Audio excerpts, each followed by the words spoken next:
Hello everyone, welcome back to the channel. Today is episode 3 of Unknowingly Madridistas. This episode is up significantly later. I haven't done it in the week because there's been quite a lot going on in the week. So next one will probably be at the end of next week as well. So, well, as I'm filming this, it is Saturday the 25th. So there's quite a lot to talk about because a lot has happened and I've just been kind of letting it all rack up to now, really. As I say, there's loads to talk about.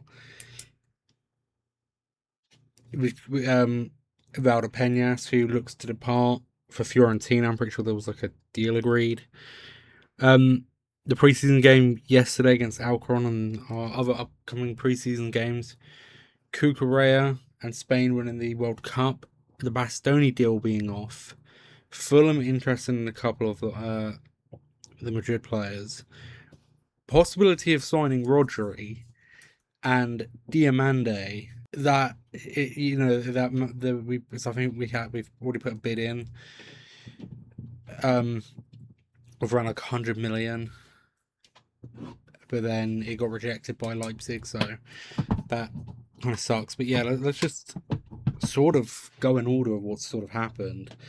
So we'll start off by talking about Valdepenas, who looks to be departing to Fiorentina. I'm pretty sure there was a deal agreed, but there's just nothing much about about a contract. I don't know. Some people do reckon that it might be put on hold. And this kind of links with the transfer of Bastoni now being off the cards, which I think is the right choice. I don't think we should really be looking at Bastoni because there's 3-4 players there that can cover in that position that you can build and develop, as well as all the experienced centre backs that we already have. So if the transfer doesn't go through of Valdepenas to Fiorentina, who I'm pretty sure we play on Tuesday. I know we play them at some point. I don't know if it is Tuesday. Tuesday 28th. I might be wrong. I can't remember.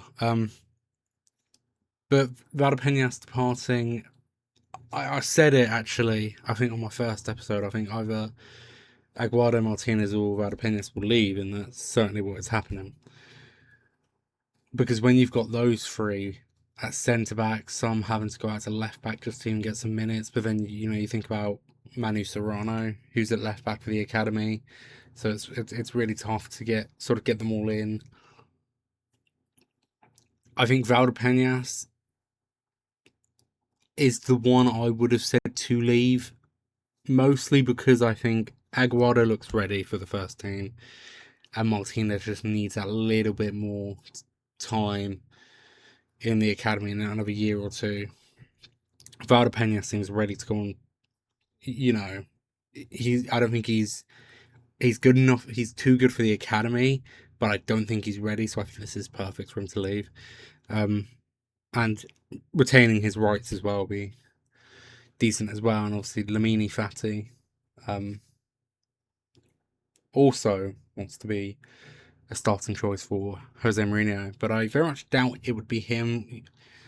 We've already got enough right foot centre backs. You look at Militao, Rudiger, Hausen, Konate, Asensio's. There's quite a few there already, and I don't think Fati's ready either. I think he's almost like Martinez a bit. So yeah, Valdepenas departing would be interesting if it goes through. That is, especially with the Bastoni deal now being off, which I think is right. I don't think we needed Bastoni. I think we're fine around the back line. We've had to make so many signings around the back line, but that's the point where I think we're all good. I think we're settled. Retaining his rights would also be quite decent as well if he's succeeding in the Serie A. Gave him 2 years, and we might bring him back. Who knows what our defense could look like in 2 years' time? Because it's not a young defense when you think about it. There is really experienced players in there. Rudiger, Trent, Militao, Dumfries, all these sort of players. 2 to 3 years. They'll be, that back line could be anywhere in that time. yesterday we played in a preseason game against Alcoron. It was like a friendly training match. We won just the 1-0. Gula missed a penalty, then Yanya scored a penalty. So we only won 1-0, but I always say preseason, your first game in preseason isn't. It doesn't. I wasn't expecting to see 5 goals in that game. It's all about just adapting to Mourinho's style of play. What does he want? Who does he want to try out? He did go with Sestero in. It was in the midfield. And then there was that, what's his name, Varela in the attack as well. He was alright. I thought Mastantuono was actually quite good. His future's uncertain, actually, with the Diomande deal. We'll come back onto that. But no, I think there were signs of a really good game. Gouda played in the 10. Would he still be in that role when Bellingham comes back? Does Mourinho prefer to alternate between Bellingham and Gula? I think that could be an idea. And then on the right, you've got some options there, actually. Especially if Mastantuono stays and Brahim.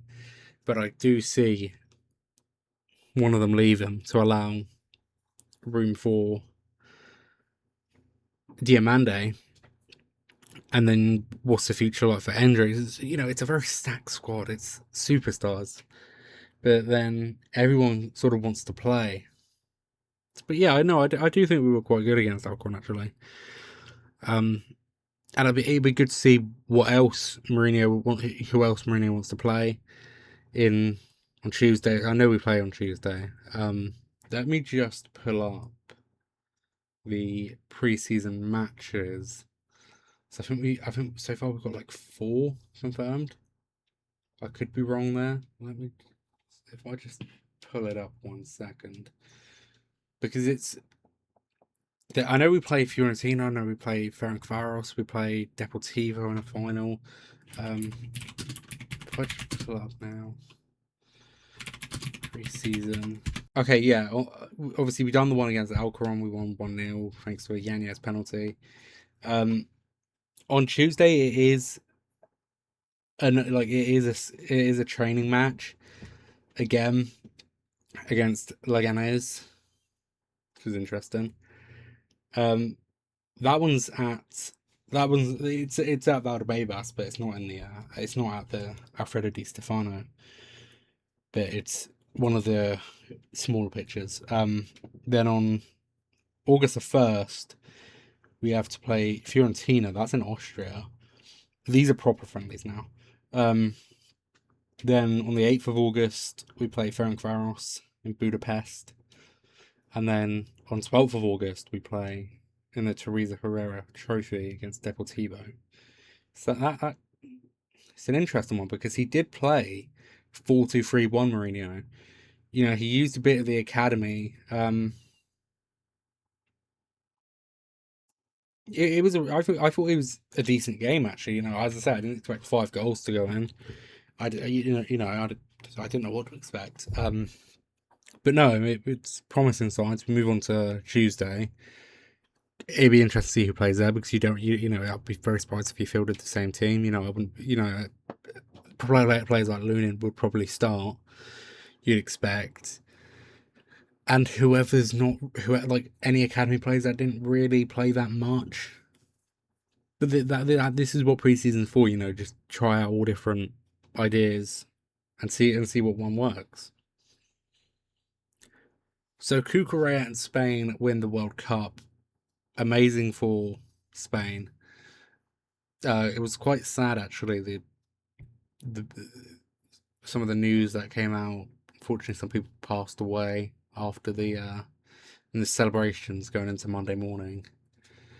But it was a great game for Spain. I thought they're so good, Spain. The way the 2010 team compared to that team, I'm not saying that any was better. But what I'm saying is it's so similar that the midfield is so patient. I feel like just being a Spanish midfielder, an academy, any academy really, you learn to be patient. You learn to you have a good pass on the ball if you're in the Spain national team. It's such a, it's a team that you can't break down. It's so good. It's so good. And I think Cucurella is just adding to his list of trophies. Look at Rodri as well, someone who we're expected to sign. But I'm kind of on a ledge between it. I would definitely take Rodri in a heartbeat. I think he adds to that midfield. But what the hell happens to that midfield if you do bring in someone like Rodri? Do you go what sort of system do you have? Because you have Tchouaméni, Camavinga, Valverde, Bellingham, those sort of players. How do you get that into one? That's where I think Camavinga leaves, because you've already got Tchouaméni and Rodri. What was the point of the Tchouaméni deal if we're going to just sign Rodri? That doesn't add up for that. That's why I don't think it will happen. I don't think it will happen this summer. I think it will happen next summer. I don't think Tchouaméni signed a deal for nothing. I don't think if Rodri comes in, I don't think Rodri, Tchouaméni, Valverde, and Bellingham will play together. I can't see that happening. It could if you put someone like Valverde on the right, but it's Mourinho. I don't think he would do something like that. And then that would leave you with two stranded forwards of Mbappe and Vinicius. They kind of need that extra bit of support from someone like Gula, who I imagine would be in that team somewhere. But Rodri just gives you that little bit of that possession, that balance in the midfield that you need, that workhorse that is. I thought Fabian could have even, we probably could have got a deal with Fabian from PSG. I think he's amazing as well. But I think this is a midfielder that we need, because you look at someone like Bellingham, he's a more attacking minded. I don't think he's bad defensively, Bellingham. I think his defensive ability is actually really underrated. Valverde sort of that box to box. Then Tchouaméni is sort of your very deep, like your holding sort of midfielder, drops deep. We just missed that controller in the midfield, and that's sort of what Rodri has to be. So, it adds to that Spanish sort of legacy around the club, because it just doesn't really feel like we've got that many. I mean, it was like when we played Bayern at the Allianz and we lost 4-3. We didn't really. I don't think we fielded one Spanish player. Now we've got quite a few. If Raul Asensio stays, there's that Spanish bit of experience. Same, Hausen, an academy centre back. The two left backs are Spanish. Cucurella and Carreras. Ceballos obviously is left. But it's just all about having that Spanish experience. It baffles me. If it's like when you see Premier League clubs just not fielding any English players. It's like you need players that are naturally adapt to the quality of the league. It doesn't matter if Rodri has only played 2-3 seasons properly. I don't think he's played more just before he went to City. But you can play one season in La Liga, go elsewhere for 10 years, and then come back, and the league, the physicality, the way it's played. And I think that's just what we missed last season. We just didn't have it last season, and it was so frustrating, because yes, we had Spanish managers and that, but it just wasn't enough. You need that Spanish experience. It'd be like Manchester City not, getting rid of all their English players or something like that, and bringing in a load of internationals. You need players that know the nation, know the desire to play for the club, and that's what the academy players bring you as well. So Arbeloa at Fulham wants to bring in a couple of players from Real Madrid, and there are a few names. He has been eyeing down players like Manuel Angel, Sestero, Palacios. I think Mastantuono was one, Gonzalo was one, but I think that deal's gone. So, he has been looking at quite a few players, which would be interesting, actually. Even Fran Gonzalez from the academy, who could be on his way out. Obviously he's not just gonna hijack about 10 Madrid players. I mean, He could, but I doubt he would. Trying to do that sort of business would be quite hard. I can see one or two going to Fulham, but if we're just sending off all our academy to Arbeloa just to develop them, and then we bring them back, then I don't know how much that works out. And you take the risk as well. You say you send 7 Madrid players all out on loan to Fulham. Arbeloa gets sacked halfway through the season. Next manager comes in, doesn't even play any of them. What do you do then? But it would be nice to see a player like Mastantuono in the Premier League. I think he'd do quite well, actually, especially at a club that could go for Europe as well. Because I definitely think Fulham will chase Europe under Arbeloa. Arbeloa is just, he's got that brief bit of Champions League experience, so that kind of tells you that he can, he can cope with in Europe. He didn't struggle that much, actually. He was really good against Benfica, actually. Not in the league phase game though. That he struggled, but he took down managers like Pep, Mourinho, and he met a better team in Bayern Munich, and that's where it all fell apart. But he can do it, and I definitely think Fulham will charge for the Premier League, for some sort of European football, even if it's a Conference League. I think that's still decent for them. Arbeloa as a player is a winner. He's got that winner's mentality. I would have kept Arbeloa, actually, because he knows the club. He winner's mentality. That's what we need. But I do think the door is open for him, actually. At the end of his Fulham contract, I think it goes on to 2029. I think. Same with Mourinho's, actually. So that'd be really nice. Mourinho in 2029 retires from managerial football. Arbeloa's contract runs out of Fulham. Arbeloa comes back, and it'd be a fairy tale story, really. But I think he will do a very good job, and Fulham's going to kind of be a soft spot for me now, especially if 7 players went there. But I doubt that many would go. I could see at least 2 going. But they're going to be a soft spot, and they're going to be a team that I'm going to look at, and I hope they do well. I'm not going to sit down and support every Fulham game there is. I'm not going to go ahead and get a season ticket to Craven Cottage. But I think they'll do really well under Arbeloa, and they've got a proper manager there. So the most recent bit of talk is Ousmane Diomande. Last night we sent a bid of, I think, around 100 million euros to Leipzig. They rejected it. PSG are also in the race. Nothing's been confirmed yet. I'm just going to check Twitter because it's been going mental. You've got PSG and I think Real Madrid are just the main 2 contenders. I don't see any other team really getting involved. I think it's just going to be between. I think it's just between PSG and Real Madrid. But who knows what could happen? If Diomande picks us, then easily Brahim or Mastantuono goes, and I think it would be Mastantuono on a loan.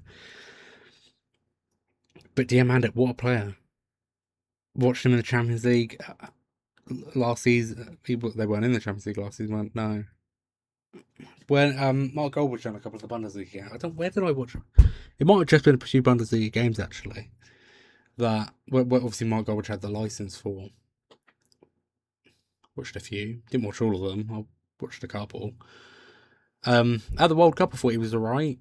Wasn't like this standout, but he was decent. And I think he's awaiting a big club. If a big club comes in for him, he could be quite the player. There is also some other news scenes I'm on Twitter now, actually. Bruno Iglesias from the academy has left after 12 years. Very interesting that. So I think I don't know how old he is. I think he's 20, but he's departed the Real Madrid academy after 12 years. It reminds me of Lorenzo Aguado, no relation to Diego. When he left, he had been at the club for about 11 years. It makes no sense.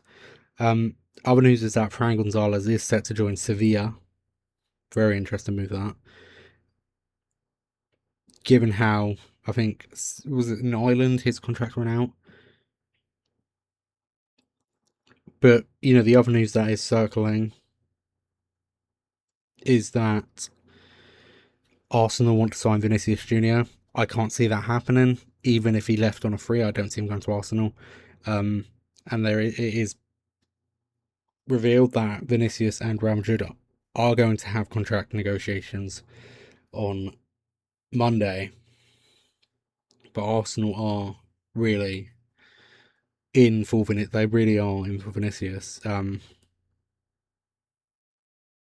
Same with Liverpool, actually. They showed interest, but I don't think they're as interested as Arsenal. Arsenal are really in for Vinicius at the minute.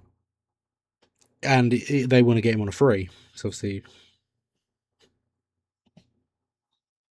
Vinicius' contract runs out next season. If he doesn't sign on Monday, then it looks worrying, actually. But yeah, Vinicius is, well, Arsenal exploring a deal for Vinicius. Plays people like David Ornstein,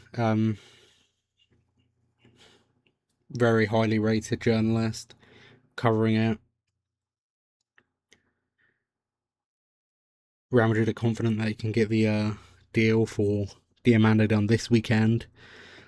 But Fran Gonzalez going to Sevilla, interesting move, that. I wouldn't have seen him starting at Fulham, actually, but I think Sevilla, that's perfect. He's staying local. I mean, Sevilla to Madrid, I mean, it's not that bad. I think he's a decent goalkeeper, but he played against Valencia in a league match when Courtois and Lunin were injured. So, that's I think he'd be good at Sevilla, definitely. Easily start a few games. Man City are also looking to offer for Diomande, but it's not. I'd be very surprised if they did, given they have Semenyo and Foden, Savinho, and Marmoush. I'd be very surprised if City did a deal like that.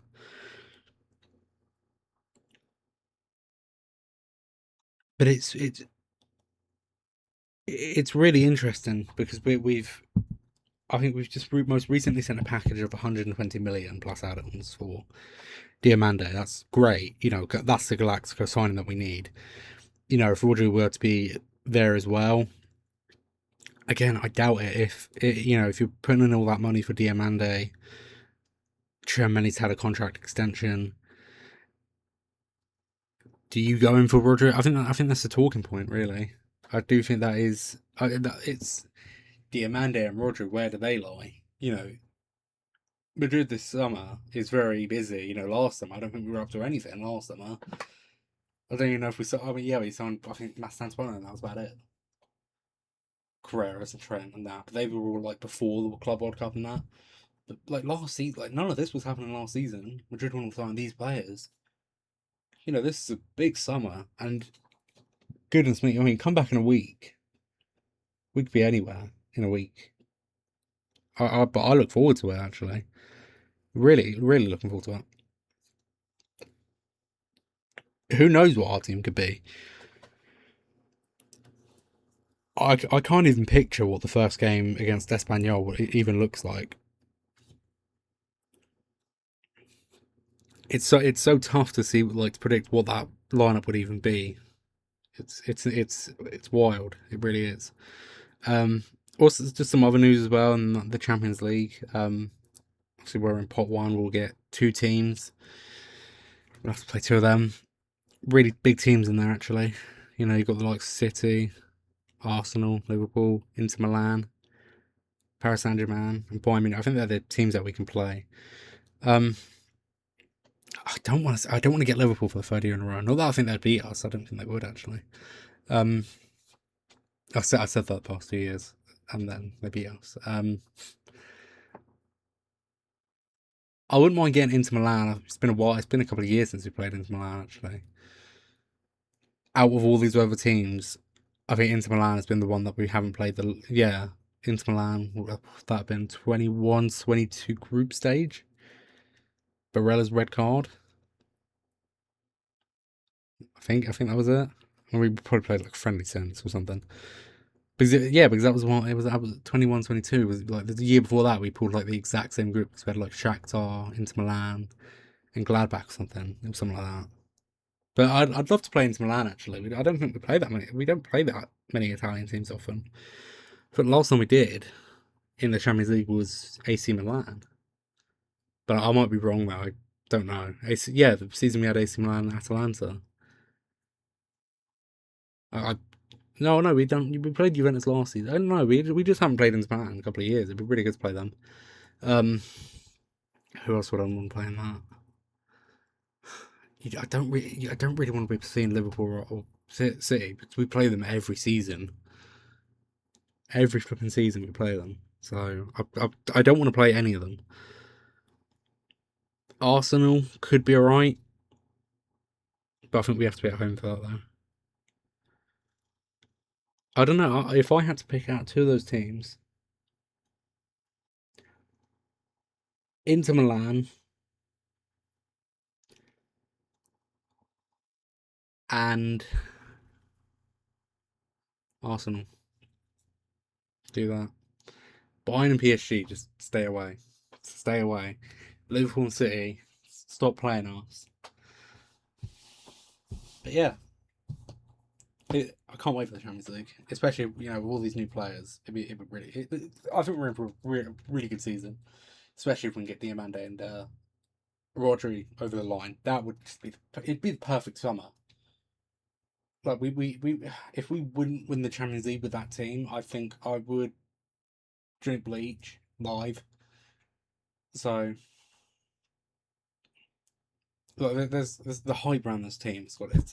This team cannot fail. Like if this team gets smashed over the park, 18-19 Solari style, then we are in trouble. But it's Mourinho. Anything can happen. Football's a funny old game.